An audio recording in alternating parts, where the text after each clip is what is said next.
Okay, this is the next day or the maybe 2 days after I took the halter off that. I finally got the halter off this little weanling. And so I just roped her. I didn't show that on the video because you've seen it already. I roped her. She was good about it. And I'm just getting her prepared to see if I can put a halter on her and then go ahead and do some stuff with her. So that's what today's video is about. So, again, put my hand up there, rub her around real good around the face as best I can to get her tolerating a movement around her throat latch, behind her ears, around her jaw, underneath, so that the process of haltering will go a little less stressful for her, hopefully. So I just take my time. This is a long video. I hope to cut it up into watchable segments so you guys won't get too bored, but it's important to see how I just move right along with this little wiener, and she's doing very good. She's much more comfortable and allowing me to do things, so I just keep getting her more sure of that. That's really what my first job is, to get her more sure of what she already is, allowing me to do, so that maybe I can do something more.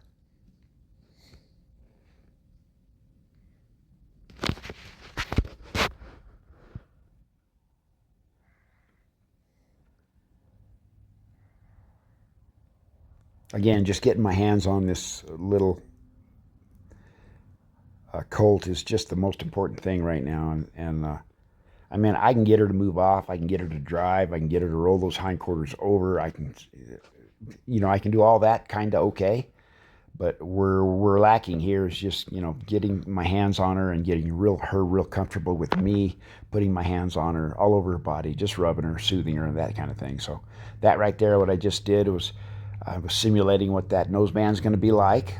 She's already had that web halter on, but I'm not going to take anything for granted.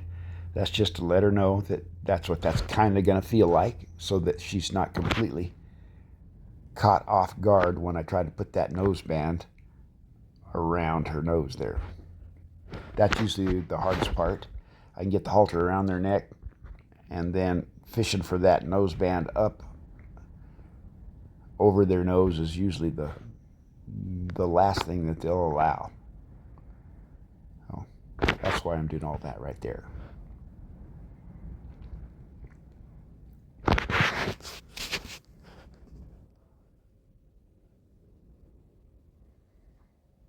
I'm just barely drawing on that, because if I draw too hard on it, she'll panic and push into pressure, which that's their natural instinct to do before they realize to come off of pressure. So I just want to place it there and kind of let her wear it, and so it's not so restricting for her. But if she turns towards me a little bit, I'll draw just a tiniest bit there and do that, and then of course I'll release. And she did good there. She kind of resisted a bit, but she hung in there, and as soon as she did, I released, dropped the rope, let her know it was a good deal.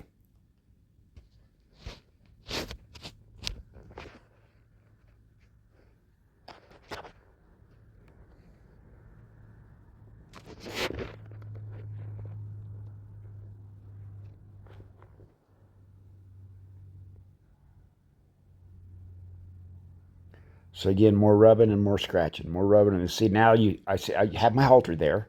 That's the halter I want to put on. So I'm trying to be as careful as I can. I put the coils between my legs because I want to be able to get to that rope as quick as I can, and I don't want to have those coils looped around my feet. If she decides to take off, it could be a wreck there. So I'm trying to keep myself as safe as I can.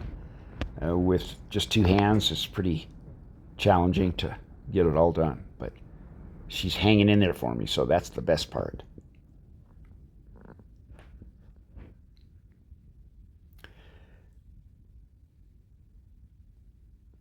So first here, what I'm trying here is, because it's worked on some colts before, is I already tie it, and then I kind of go over their nose and face. But I really know better on this little gal because she's been really, really, really reluctant for me to even touch her on the head.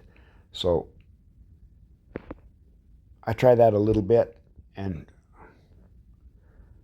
in a few moments I'll decide to change my approach.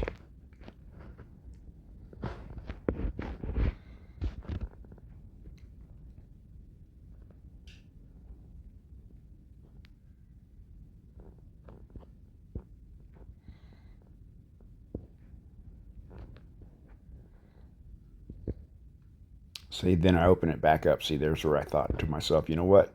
I'm going to go with plan B. That's going to not be a good thing. That plan A was, go over her nose.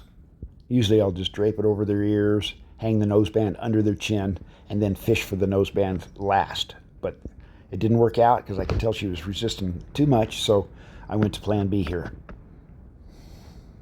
And that's to go over her neck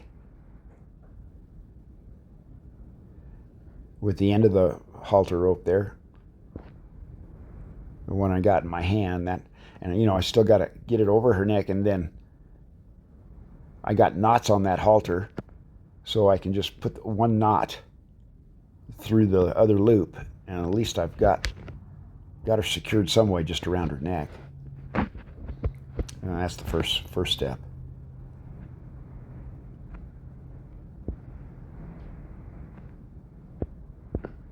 And she's allowing me, barely, but she's allowing me. That's great. See, so I'm just inch by inch by inch. I'm trying to get that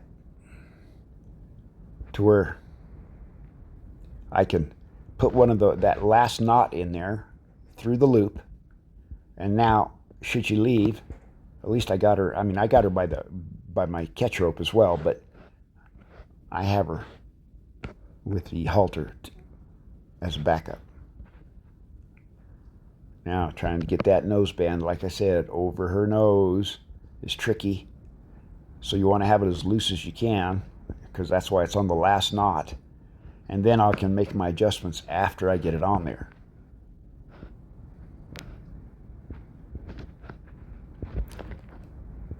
And she's letting me get it over there. That's amazing right there. She's not good about it, but she's allowing me to do it.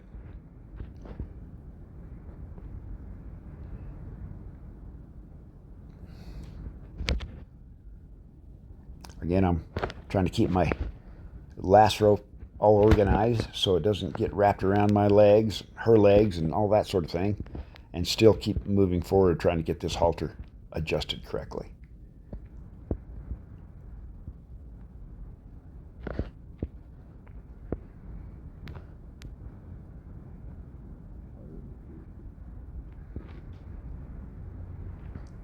Now there's a little bit of a sigh of relief from me because at least I got it on her there. See, that was a big thing. That's the first time she's been haltered by me since I've been working with her, and that's a huge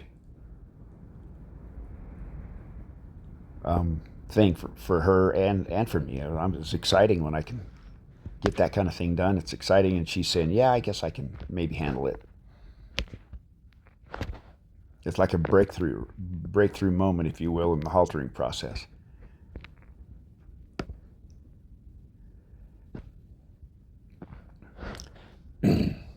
So here, probably, I think I'm going to, in a few short moments, try to get the rope off, the last rope, the catch rope, off of her, so I just have her by the halter. So I'm going to work on doing that, loosening it up, and then I'll figure out how I'm going to take it off. The time before this session, I unthreaded it, which is it worked, but I'd like to be able to get it over her head safely without her getting worried about it, over her ears, and clear her head. So I'm getting my loop as big as I can, and then I'm going to work my way up by her ears just to see how she is.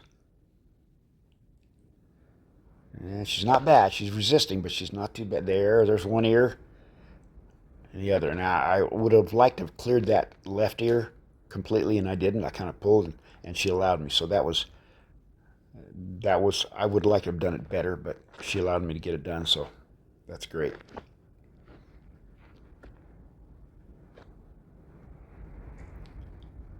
And you can see her shaking and sort of letting down. She knows that rope is off, and to her that feels pretty good that that rope is off. It's a little less confining and restricting.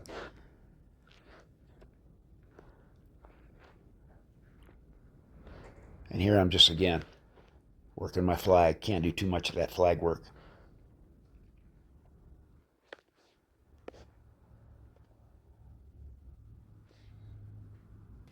And I first it's again getting her comfortable with the flag. So you see me just stroking her and rubbing her and consoling her with that flag, and then that right there, that little bump, bump, bump, it was to get her to separate. That now the flag means we're kind of going to go to work, and she got it pretty good. She didn't panic, so that was good. I didn't ask much. I just asked for a few steps, and then I untracked her hindquarters and got her stopped and facing me again, which thousands of times is what I would suggest on doing these when you're doing these little guys to do that. If you got the time, just keep sending them by, rolling the hindquarters both ways until that's just part of their life, and they do it all automatically there, and they feel of you and feel back to you.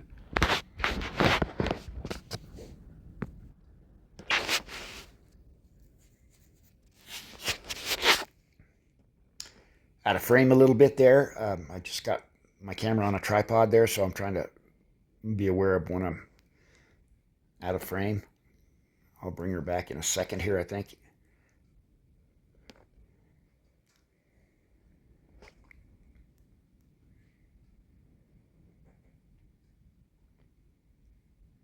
There. And just trying to rub her. I'm trying to get close to her, get my hands on her and rub her in a way that's fitting to her, that she doesn't feel threatened. And very conscious of the fact that she might bite or try to bite. She gets that muzzle right up next to me there. If she feels too threatened, she'd try to bite. If that didn't work, she'd probably try to leave. So I wanted to let her know there's another option, that she can just keep standing there, and I can just rub her.